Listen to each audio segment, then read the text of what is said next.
നിങ്ങൾ ചെയ്യുന്ന drawings or paintings എപ്പോൾ ഫിനിഷ് ചെയ്യണം നിങ്ങൾക്ക് ഡൗട്ട് തോന്നിയിട്ടുണ്ടോ? എനിക്ക് എപ്പോഴും ഡൗട്ട് വരാറുണ്ട്. കാരണം ചെയ്ത് മുന്നോട്ട് പോകുന്ന സമയത്ത് ഇത് എപ്പോൾ നിർത്തണം, ഇത് കറക്റ്റായോ, കറക്റ്റായ ടൈമിൽ വേണം നമ്മൾ നിർത്താനായിട്ട്. കറക്റ്റ് ആയിട്ടും അത് പിന്നെയും ചെയ്ത് മുന്നോട്ട് പോവുകയാണെങ്കിൽ മോശം ആർട്ട് വർക്കിലോട്ട് അത് പോകാനുള്ള ചാൻസ് ഉണ്ട്. അതുകൊണ്ട് തന്നെ നിങ്ങൾ ചെയ്യുന്ന ആർട്ട് വർക്കുകൾ എപ്പോൾ സ്റ്റോപ്പ് ചെയ്യണം, എപ്പോൾ കൃത്യമായിട്ട് അത് ബെറ്റർ ആയിട്ട് ബ്യൂട്ടിഫുൾ ആയിട്ട് ഇരിക്കുന്ന സമയത്ത് എപ്പോൾ അത് ഫിനിഷ് ചെയ്യണം എന്ന് ഞാൻ നിങ്ങൾക്ക് പറഞ്ഞുതരാം. നമ്മൾ റെഫറൻസ് ഇമേജ് നോക്കി വരയ്ക്കുന്ന ആർട്ട് വർക്കുകളാണ് ഇതിന് പെർഫെക്റ്റ് ആയിരിക്കുക.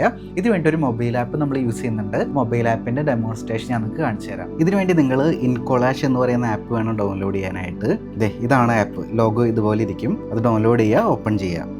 ഓപ്പൺ ചെയ്ത് കഴിഞ്ഞാൽ കൊളാഷ് എന്ന് പറയുന്ന ഒരു ബട്ടണിൽ ക്ലിക്ക് ചെയ്യുക.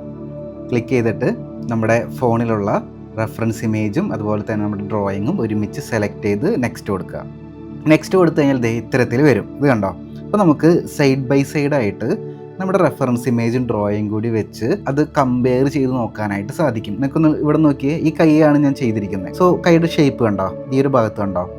ഈ തള്ളവിരലിൻ്റെ ഇവിടെയായിട്ട് ചെറിയൊരു ഉയർച്ച പോലെയുണ്ട്. ഞാനത് പെയിൻറ്റ് ചെയ്ത് വന്ന സമയത്ത് എനിക്കത് മിസ്സായിട്ടുണ്ട്. കണ്ടോ? ഇത്തരത്തിൽ each and every minute things നമുക്ക് കമ്പയർ ചെയ്ത് നോക്കി നമ്മുടെ റെഫറൻസ് പിക്ചറും ഡ്രോയിങ് കൂടി കമ്പയർ ചെയ്ത് ഈ ചിത്രം ഫിനിഷ് ആയോ ഇല്ലയോ എന്ന് നമുക്ക് തീരുമാനിക്കാനായിട്ട് സാധിക്കും. അത്തരത്തിൽ ആ ഒരു പോർഷൻ കമ്പയർ ചെയ്ത് ഞാൻ ആ മിസ്റ്റേക്ക് കറക്റ്റ് ചെയ്ത് ഇവിടെ ശരിയാക്കിയിട്ടുണ്ട്. കണ്ടോ?